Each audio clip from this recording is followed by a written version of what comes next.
Fala, meus queridos! Como é que vocês estão? Eu espero que bem.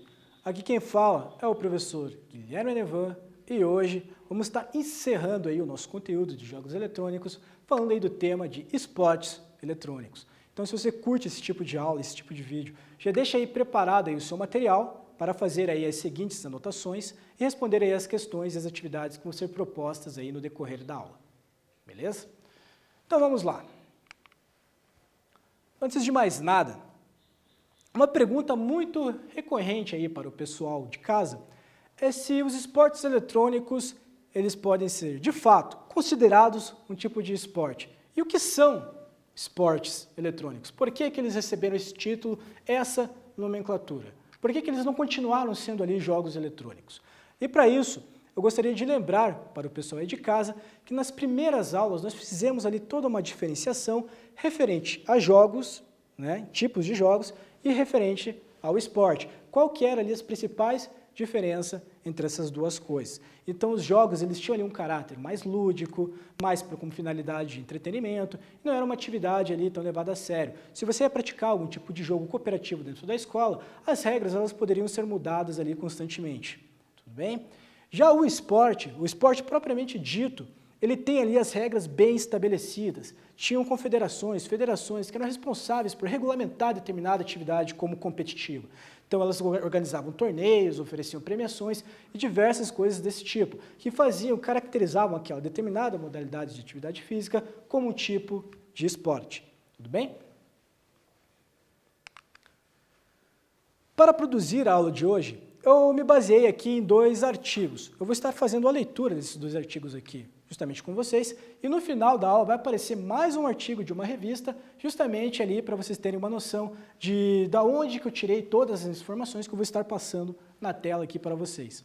O primeiro, videogame com uma modalidade de esporte, uma comparação entre esportes eletrônicos e os esportes tradicionais. Você aí de casa vai ter uma atividade relacionada a esse tema, que é um estudo produzido ali pelo Silvio Kazuo Pereira.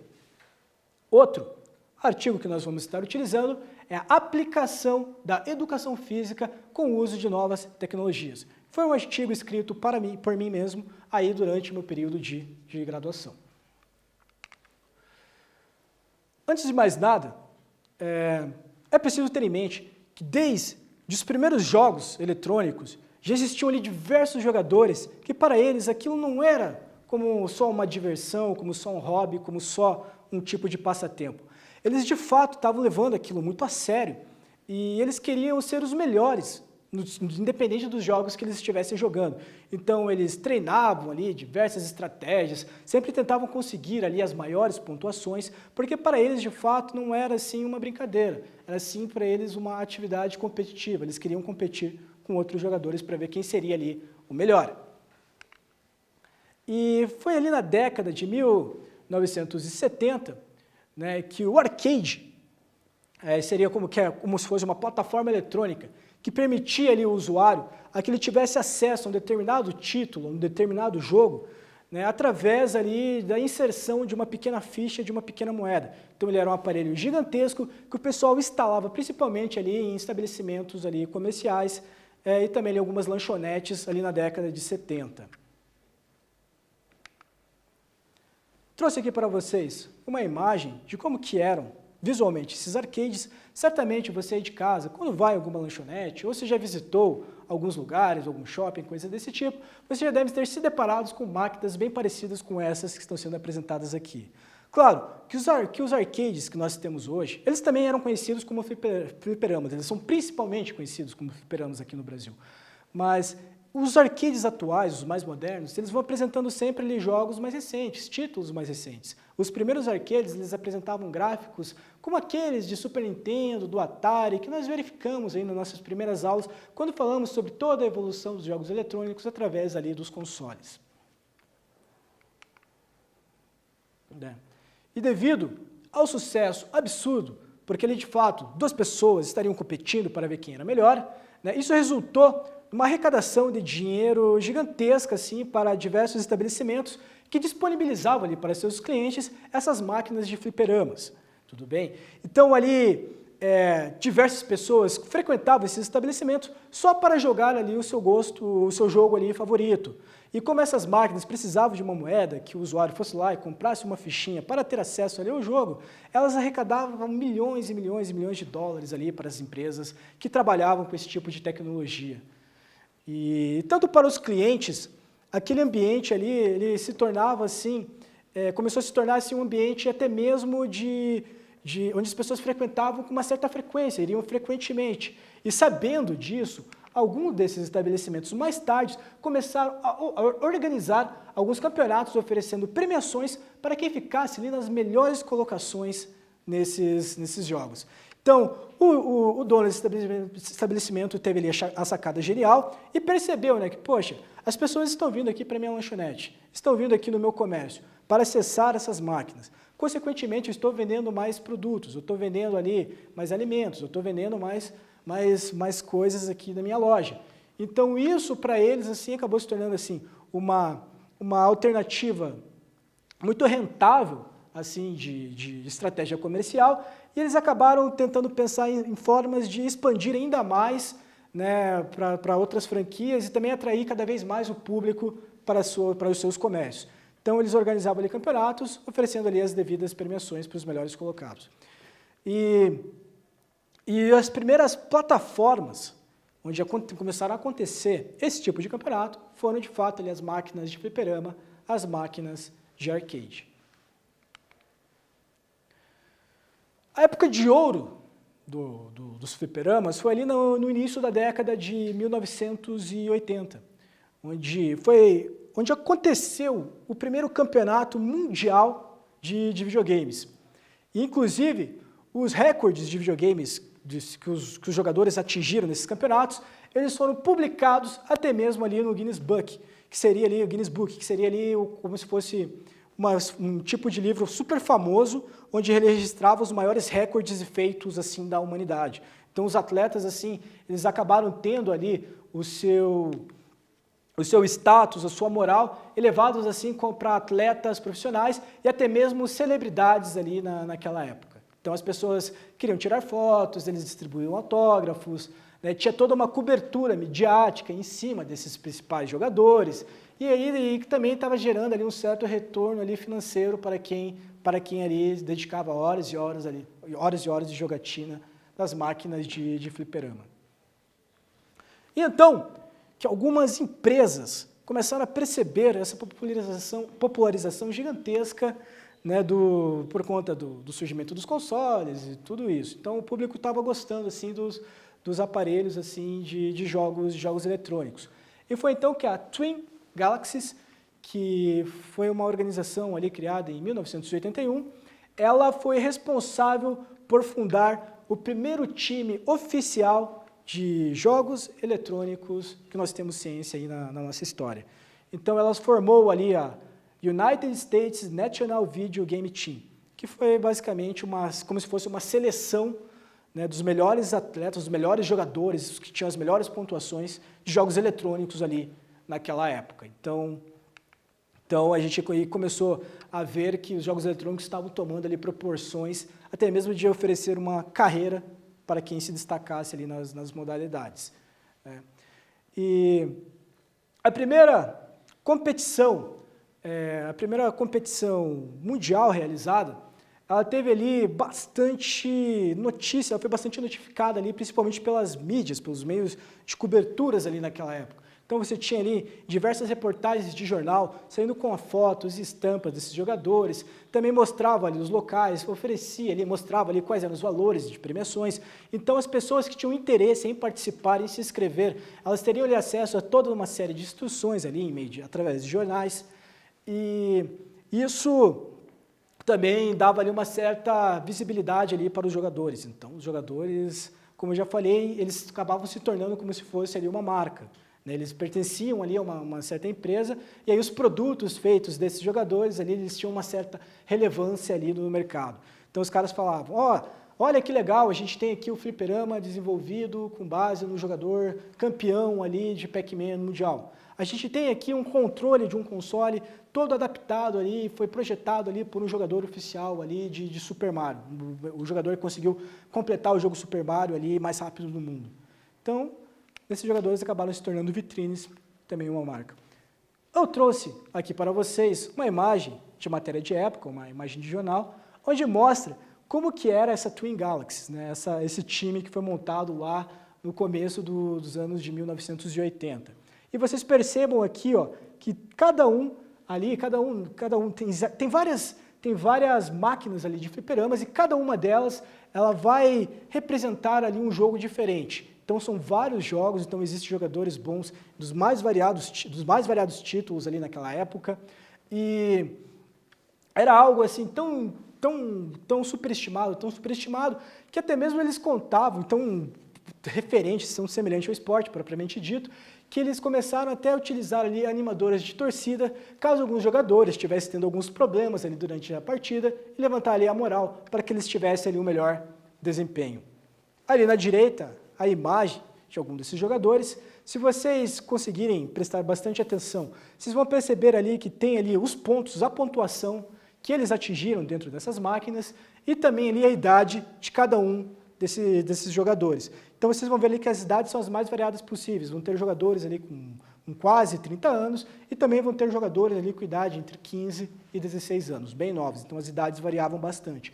Então eles alcançavam essas máquinas, os jogos eletrônicos, eles estavam alcançando tanto o público mais jovem, quanto também ali o público mais adulto.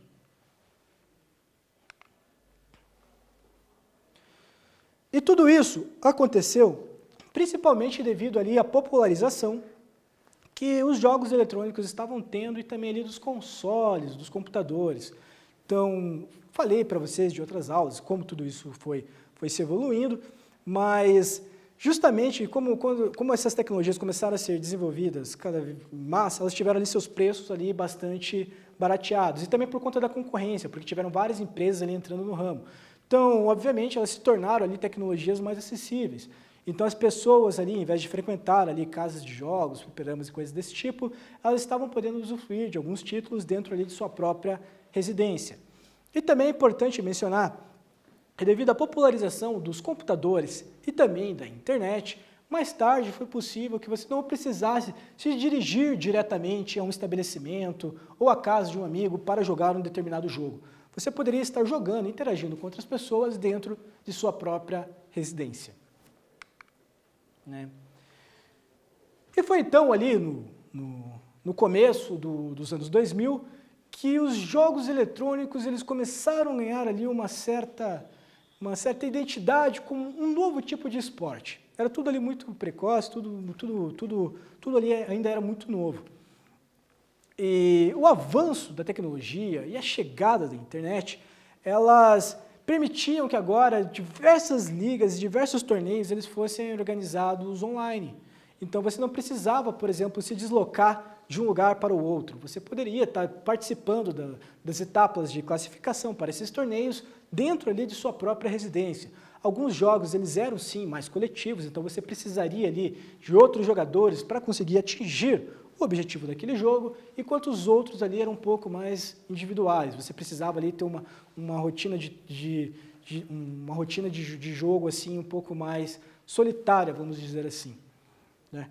E então que diversas empresas, né, do ramo da tecnologia viram um potencial absurdo nesse novo mercado, nessa nova modalidade de esporte que estava ali começando a surgir. Então, diversas organizações, elas estavam de fato começando a contratar e oferecer salários, oferecer moradia, oferecer estrutura para os jogadores que mais se destacassem dos jogos naquela época. E importante mencionar que eram jogos que eles eram feitos desde seu primeiro momento já pensando ali no competitivo. Então eram jogos já desenvolvidos para que as pessoas tivessem ali um certo tipo de competição ali com outros jogadores. E também nós tivemos ali o surgimento ali das primeiras empresas ali que estavam responsáveis por criar regras, né, para que esses torneios de fato ali acontecessem. São organizações assim, bem parecidas com a FIFA que nós temos aí no ramo do futebol, só que dessa vez dentro dos esportes eletrônicos.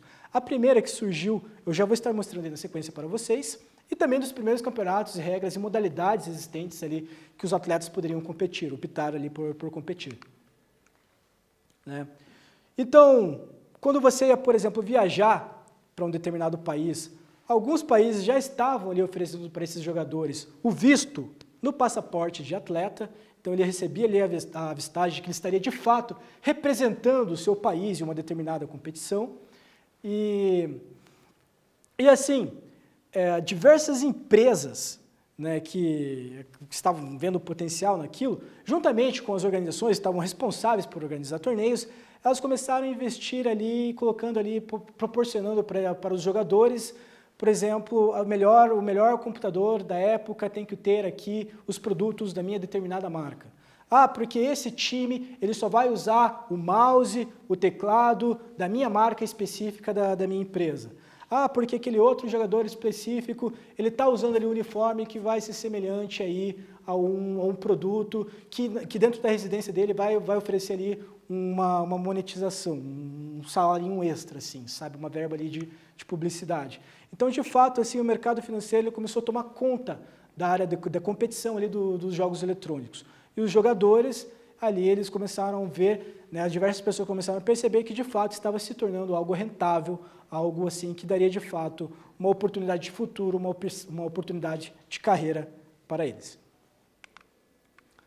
Aqui, diversas empresas, então tem NVIDIA, tem AMD, tem Microsoft, tem Intel, que são aí, eu citei só algumas, sabe, mas são várias empresas. Então, várias empresas aí que patrocinavam times, ofereciam estrutura para os jogadores, bancavam viagens para eles, cuidavam das estadias em hotéis, juntamente com a organização, ajudavam ali também com uma verba ali a bancar parte dos salários. Então, de fato, já estava começando ali os jogos eletrônicos, eles já não poderiam ser mais vistos como uma atividade lúdica, porque a partir daquele momento eles já estavam podendo ser entendidos como se fosse uma forma de emprego, uma oportunidade assim, de carreira.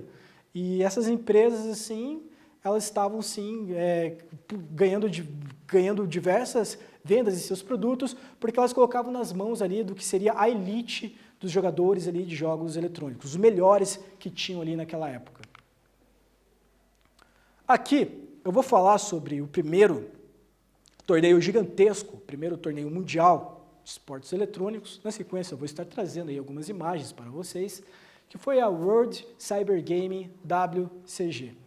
E ela aconteceu na Coreia do Sul e teve ali uma premiação total de $150 mil, onde estiveram 174 participantes, e ela correu ao longo do tempo, em diversos anos, começou lá nos anos 2000, e ela se estendeu até 2013, e ela desenvolveu ao longo desse tempo os seus torneios, suas competições em 17 países diferentes.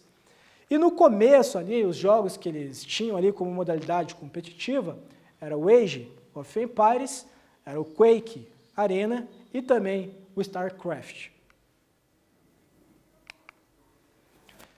Ele era um evento anual e ele tinha sempre que acontecer ali, ele acontecia sempre ali em locais diferentes. Eles tentavam muitas vezes organizar até mesmo em países diferentes. Aconteceu ali em 17 países diferentes e eles promoveram mais de 40 eventos diferentes e distribuíram em cerca o primeiro campeonato, como eu já falei, eles distribuíram ali uma premiação de $150 mil ali para os primeiros colocados. Já ao longo de todos esses anos, né, dos anos 2000 até 2013, ela distribuiu mais de $4,3 milhões de premiação em mais de 40 torneios diferentes. Aqui, para você aí de casa, eu estou mostrando para você uma imagem de como que eram assim, os primeiros eventos ali organizados pela WCG.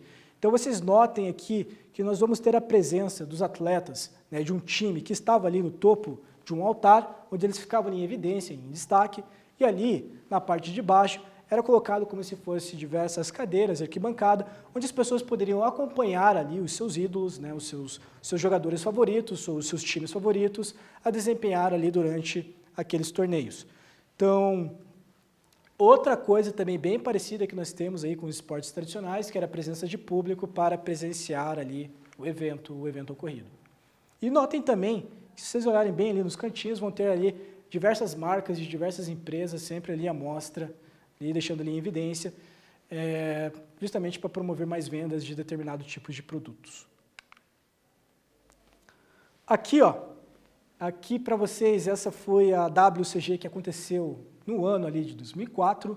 Percebam que a estrutura ela foi se modernizando cada vez mais e agora você tinha ali no topo ali do edifício ali, da construção, do local onde estava ocorrendo o evento, 4 telas diferentes, justamente transmitindo ali os jogos de diferentes ângulos, até mesmo ali diferentes jogos, para que as pessoas que pudessem acompanhar tivessem ali maior conforto. Então agora a presença de público dentro dos estádios, ela era maior. E ali eles ofereciam toda a estrutura necessária para que os jogadores pudessem desempenhar da melhor forma possível e que para as pessoas que pudessem acompanhar tivessem ali uma experiência inesquecível.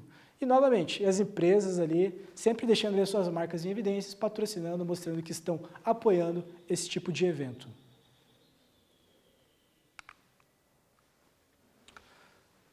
Aqui para vocês, eu gostaria de falar principalmente do sentimento de patriotismo, de você de fato estar ali representando o seu país em uma determinada prática, ali, em um determinado jogo, em uma determinada ali, modalidade. Então, os eventos começaram a criar assim, entradas para esses jogadores. Então, os jogadores, quando eles iam fazer a entrada dos estádios, muitas vezes eles entravam, faziam lá toda aquela abertura de eventos, parecido com o que nós vemos aí numa abertura de Jogos Olímpicos ou numa Copa do Mundo, e agora os jogadores entravam fazendo bandeiras, tinha gente lá cuidando da animação daqueles determinados eventos, e os jogadores de fato ali sentiam ali que, poxa, eu estou aqui representando o meu país em uma determinada modalidade competitiva. E é muito legal de mostrar assim a quantidade de países, que não eram poucos, né? Então as pessoas pensam, poxa, os primeiros jogos eletrônicos, os primeiros esportes eletrônicos deveriam ter poucos países competindo. E não, era gente assim dos quatro cantos do mundo. E é claro que o Brasil não ficava de fora, o Brasil sempre esteve ali presente, participando desses eventos. Aqui para você aí de casa, estou mostrando para vocês uma imagem da Delegação Brasileira de Esportes Eletrônicos de 2005. Eles participaram desses primeiros campeonatos mundiais de esportes eletrônicos e percebam sempre que eles sempre têm muito orgulho, né? Todas as nações têm muito orgulho de levar ali a bandeira do seu respectivo país. Então ali percebam que eles recebiam ali diversos produtos das empresas que patrocinavam essas equipes no decorrer desses eventos e eles também ali disputavam premiações altíssimas ali de dinheiro. E quando eles iam para um determinado país, eles recebiam lá no passaporte o visto de atletas também.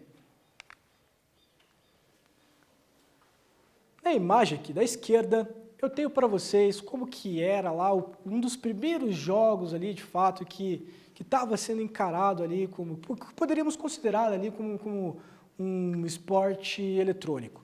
Então nós temos aqui o Age of Empires, que basicamente seria ali um jogo de estratégia, com elementos de história antiga, onde você era responsável por desenvolver ali toda a tecnologia de uma determinada civilização e conseguir ali ocupar ali o território de outras civilizações. Cada jogador representava ali como se fosse, por exemplo, os persas, a civilização persa, outro jogador representava ali a civilização romana, outro jogador representava a civilização grega, né, civilização de Esparta. E então esses jogos assim eles tinham ali presença de elementos já existentes assim da nossa história. Outro jogo, que era outro gênero que era muito popular naquela época, que eram os FPS, que eram jogos com mais gênero ali de ação. Então você tinha ali uma ação um pouco maior ali do seu oponente. Então ele era um jogo assim que ele exigia estratégia, ao mesmo tempo exigia, mas o jogador ele tinha um domínio um pouco mais aprofundado de um determinado personagem, de um determinado boneco 3D, e ele ali, de forma individual ou coletiva, ele precisava desenvolver ali algumas estratégias para ser melhor que seu adversário. E ali no final, Nós temos também o StarCraft, que ele era muito semelhante ao Age of Empires, e ele começou assim a dar início ali a um novo gênero ali competitivo ali de novo jogo que estava surgindo naquela época, que era o que eles chamavam de MOBA. Eu não tenho certeza exatamente do que significa MOBA. É algo relacionado a multiplayer online de jogo ali de estratégia, alguma coisa desse tipo, só que ele era online. E ali alguns jogadores, eles competiam ali com outros jogadores para ver quem conseguia ali obter maiores recursos, para conseguir equipar melhor ali o seu grupo e conseguir ali dominar ali o espaço ali antes que seu oponente. Então eles travavam ali batalhas para ver quem determinaria ali, teria um certo controle ali sobre um determinado território. Atualmente, esses são aqui os jogos mais populares que são acessados aí pelo público aí de casa, pela garotada, por jovens, por adolescentes das mais variadas idades. Então, o game que é mais acessado aí pelo pessoal é o League of Legends, que as pessoas chamam de LoL. Também nós vamos ter o CSGO, que é um jogo da Valve, que é um FPS.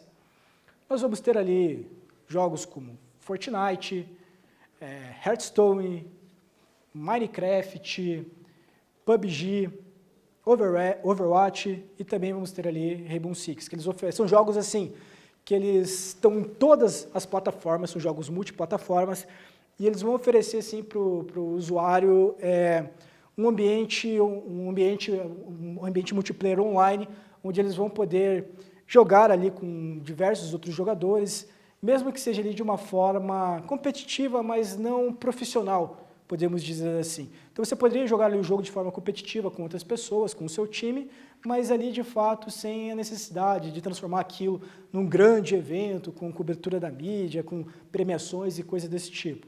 Claro que posteriormente, se você fosse se destacando e quisesse seguir carreira, você também teria essa opção. E teria alguns requisitos, alguns campeonatos, alguns torneios que você precisaria estar participando e ter ali uma pontuação mínima para disputar campeonatos de níveis nacionais e também internacionais. Referente aos jogos que atualmente oferecem as maiores premiações para os jogadores, os atletas de esportes eletrônicos, para quem deseja entrar no mundo aí competitivo dos esportes eletrônicos. Nós vamos ter ali na primeira colocação o Dota 2. Eles já ofereceram lá, ao longo do surgimento do seu jogo até os dias de hoje, eles já organizaram 1.360 torneios, com mais esses torneios contaram com a presença de 3.635 players, jogadores ali a níveis profissionais, a níveis ali altamente competitivos, e eles ofereceram ali a quantia, a barganha ali generosa de premiação para os primeiros colocados, para os melhores colocados, nada mais, nada menos do que mais de 200 milhões de dólares. É muita grana, pessoal, é muito dinheiro. Na sequência, nós vamos ter ali o CSGO, que está ali na segunda posição. E detalhe, o CSGO, o valor das premiações oferecidas, ela é sim inferior ali ao do Dota, mas ao mesmo tempo eles têm um número de players quase que 4 ou 5 vezes o número ali de jogadores que participam ali do Dota. Então tem uma quantidade de players profissionais assim, ativa, gigantesca de jogadores. E eles ali dividiram toda essa premiação, diferente do Dota, que colocou esses mais de 200 milhões de dólares em apenas 1.360 torneios, já o CS ele colocou valores um pouco menores de premiação para os primeiros colocados, só que em compensação eles criaram vários torneios. Então por anos existem os mais, nas épocas dos anos vão existir diversos torneios que vão acontecer ali conforme as estações vão se passando. Então, em média, um torneio de Counter-Strike, né, de CSGO, ele acontece de 3 a 4 anos, de 3 a 4 meses, e as premiações ali, elas não são tão generosas, apesar de serem milionárias também, mas ali elas oferecem, assim, mais opções de campeonatos, assim, para que os atletas possam competir, o que faz o jogo se tornar extremamente competitivo.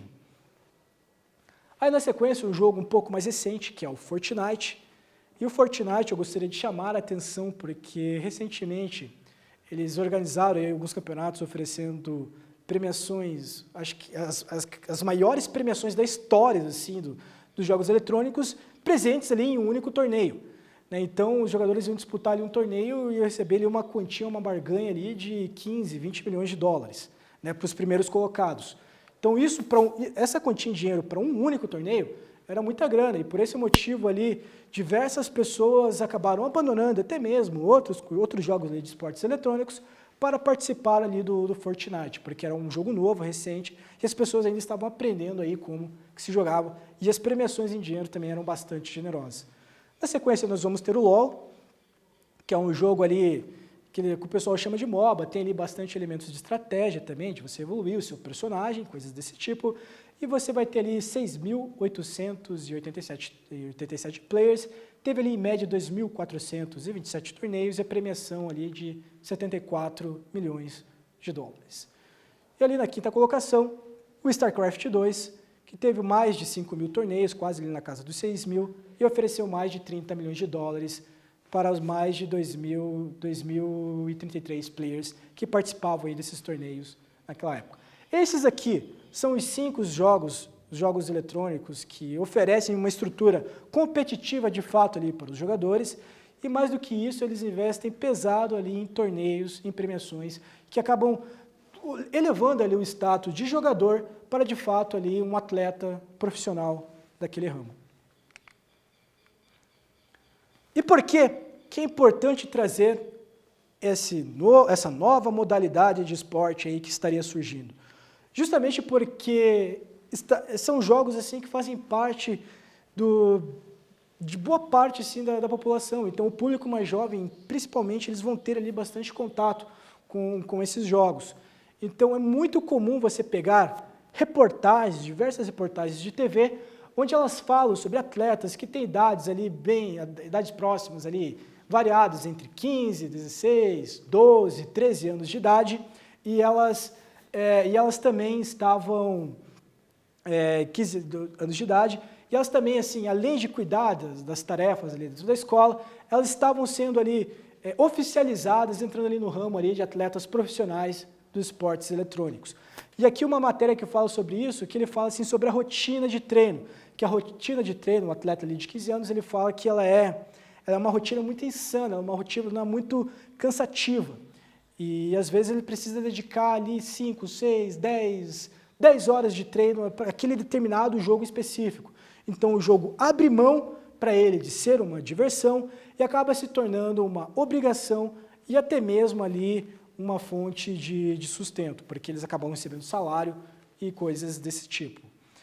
E dentro da nossa escola, muitas vezes nos deparamos com os nossos alunos que nós, de fato, ali durante a explicação de um professor, quando ele está trabalhando algum tipo de conteúdo, o aluno ele pode estar conectado ali através de seus dispositivos a um desses tipos de jogos, né, através de seus aparelhos celulares.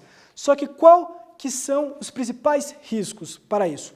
Primeiramente, se ele vai prejudicar, sim, esses jogos eles podem prejudicar ali o andamento das atividades cotidianas dos alunos, então pode acumular matéria, pode ser que o aluno não preste atenção na aula, pode ser que as notas desse aluno caia.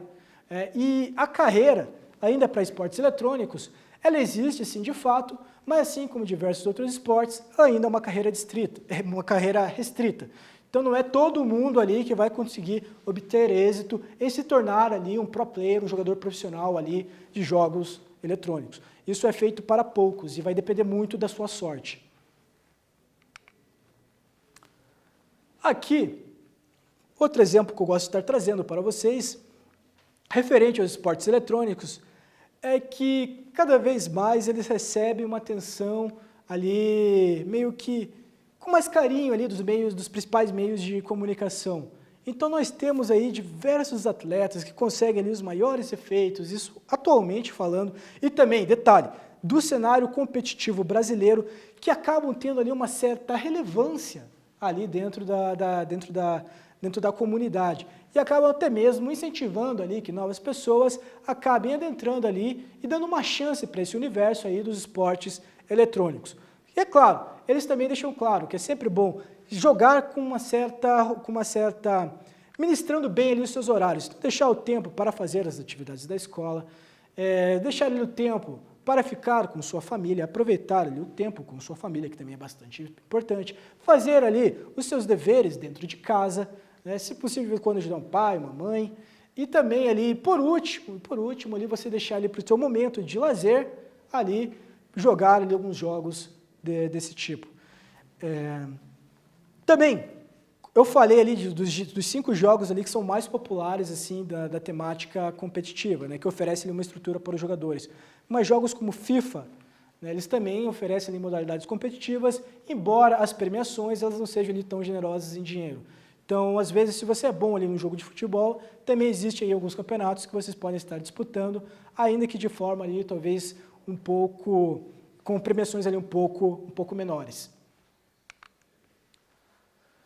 E por que é importante nós falarmos aí dos esportes eletrônicos dentro da escola? Aqui eu separei para o leitor aí de casa um artigo de uma revista científica, onde eu falo sobre esportes eletrônicos na escola, desafios e possibilidades para a educação física ali na cultura digital. Então esse foi um artigo criado ali pelos estudiosos José Ricardo Lopes Ferreira e também Fernando Silvio Cavalcante Pimentel. Eles deixam claro, nesses estudos deles, que o papel da escola, em meio a isso tudo, é emergir como uma instituição fundamental para a constituição do indivíduo e para ele próprio, da mesma forma como emerge para a evolução da sociedade e da própria humanidade. A escola, como instituição social, possui objetivos e metas empregando e reelaborando os conhecimentos socialmente produzidos. Então a escola ali, ela teria sim que estar adequada também ali com os interesses do aluno. Basicamente é isso que eles estão dizendo aqui. E se dentro ali dentro da preparação do indivíduo ao longo de suas vidas, está surgindo aí uma nova opção de carreira e de fato eles têm interesses, eles gostam, por que não trabalhar esses conteúdos de uma forma que você possa orientar esse aluno a como seguir aí com uma rotina de forma que não prejudique o andamento de outras atividades cotidianas. Então a escola se torna um ambiente de diálogo, um ambiente ali de repensar ali como nós podemos conciliar o útil e unir o útil ao agradável. Eles deixam muito claros também que os esportes eletrônicos cada vez mais estão chamando aí a atenção de diversas empresas aí do ramo competitivo de esportes mais tradicionais. Então estou falando aqui de empresas aí, de organizações referentes aí ao futebol. Então aí nós temos aí a presença aí de empresas de futebol como Flamengo, Santos, a gente tem Palmeiras, ABC, Goiás e diversas outras aí, organizações de outros esportes que estariam adentrando aí no mundo competitivo dos esportes eletrônicos. Continuando aqui, outra situação que eles deixam ali bem evidenciada nos artigos dessa revista é referente aí a bolsas de estudo em universidades. Então, olha só que legal, galera. Através de jogos eletrônicos, você poderia também conseguir uma bolsa de estudos em uma universidade ali de nível superior e dar sequência aí num curso de formação aí de graduação depois que você terminasse ali o ensino médio. Então, tinha ali diversas ligas universitárias que estavam movimentando diversas premiações em dinheiro e até mesmo bolsas de estudo nas mais variadas assim, instituições. Isso aqui eu estou falando dentro do Brasil. Dentro desse artigo ele deixa ali bem específico quais instituições eram essas e quais eram ali as principais finalidades. Então, se você conseguisse ali vencer no torneio ou ficasse ali entre os primeiros, você tinha chance sim de acabar concluindo ali o seu curso de universidade ali superior. E por que isso é legal? Justamente porque para o aluno, vamos supor que você de casa deseja seguir carreira referente aí a jogos eletrônicos. E que, porventura, infelizmente, no decorrer do processo, você acaba não conseguindo, talvez não acabe mudando de ideia, talvez você acabe não gostando daquele determinado esporte. Vamos supor que aquele esporte específico ali, aquele jogo específico que você mais gosta, acabe. Então, para você que estaria ali, ganhasse ali a bolsa de estudos, estivesse dentro de uma universidade, caso sua carreira como atleta estivesse dando errado, você teria ali uma segunda opção para entrar ali ao mercado de trabalho. Você teria ali um curso de nível superior para auxiliar você aí ao longo aí de suas vidas. Você aí ao longo de sua vida. E isso já é uma metodologia, assim, uma forma, uma estrutura de ensino que ela já vem sendo colocada em prática já faz bastante tempo em escolas ali em escolas aí em diversos países assim de primeiro mundo. Então, agora os esportes eletrônicos ali dentro de escolas referentes ali, dentro das escolas americanas, norte-americanas, elas estavam ali oferecendo para os usuários ali, quando eles chegassem ali no ensino médio, a opção de fazer parte de algum clube ou de algum time e, consequentemente, estar treinando ali alguma modalidade, ali, algum tipo de jogo eletrônico ali dentro dos esportes eletrônicos. E mais tarde, se ele estivesse desempenhando bem e poderia até mesmo ser contratado para compor o time de alguma determinada universidade e ter ali, ao mesmo tempo em que cursa um nível superior, ele pudesse fazer o que tanto gostava, competir ali pelo mundo dos esportes eletrônicos. Só que essas universidades, essas bolsas, elas ofereciam para esses estudantes um seguinte critério. Eles tinham ali, para você poder participar, você precisaria cumprir com alguns requisitos. E um deles, que era o mais importante, é que você precisaria ter boas notas ali em todas as disciplinas dentro do curso de sua escolha, para então poder fazer parte ali para poder fazer parte do time de esportes eletrônicos. Caso o seu desempenho fosse abaixo do esperado, você seria cortado ali do time da equipe. Então aqui nós tivemos, aqui no Brasil, alguns eventos, tivemos ali em Belo Horizonte, mais de 8.000 pessoas que lotaram alguns estádios para presenciar aí o LOL. Nós tivemos também diversos eventos no Brasil já que contaram com a presença de mais de 2 milhões de espectadores em tempos reais e ocupando ali, assistindo em canais fechados ali, em alguns canais fechados. E foram também algumas finais referente a alguns jogos assim eletrônicos, isso dentro do Brasil, foi transmitida em mais de 50 salas de cinemas espalhadas aí pelo mundo. Aqui para vocês ter uma imagem, mais ou menos, de como que ocorreram esses eventos. Esse aqui aconteceu no Parque, se não me engano, foi no Parque Olímpico. Isso foi no começo desse ano ou no começo do ano passado, na cidade ali do Rio de Janeiro. E contou ali com o apoio da Federação Brasileira de Esportes Eletrônicos e também o apoio de algumas autoridades políticas que deram todo o apoio para que o evento acontecesse da melhor forma possível. Aqui eu deixei para vocês o esporte e também algumas diferenciações entre o esporte tradicional e os esportes eletrônicos, e eu queria que vocês notassem algumas semelhanças entre esses dois tipos de esporte. Primeiramente, que ambos vão apresentar regras, ambos vão ter ali transmissões ao vivo, em tempo real, ambos vão precisar acontecer ali em um ambiente adequado e ambos vão oferecer ali opções de carreira para os participantes. Ambos também vão oferecer trabalho em equipe, vão contar com presença de público, organizações, torneios, patrocínios e escolhas também dos melhores atletas. Então aí vocês façam uma comparação com base no que eu já falei sobre jogos e esportes e tirem suas próprias conclusões se esportes eletrônicos são ou não podem ser considerados como tipo de esporte. Agora, vou estar deixando para vocês aí algumas perguntinhas e uns minutinhos para que vocês possam fazer a resposta. No final eu volto com uma atividade em específico.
Continuando aqui, eu quero que vocês agora façam aí no caderno de vocês uma atividade para casa e que vocês escrevam no caderno um texto aproximadamente de 10 a 15 linhas, contando ali as principais diferenças referentes aos esportes tradicionais e também ali os esportes eletrônicos com base em tudo que foi dito aí ao longo de nossas aulas. Não deixe de comentar também qual é a sua opinião sobre essa nova modalidade de esporte e se de fato ela pode ser considerada ou não um tipo de esporte. Eu vou deixar um tempinho aí para vocês copiarem.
Então é isso, meus queridos. Eu vou ficando por aqui.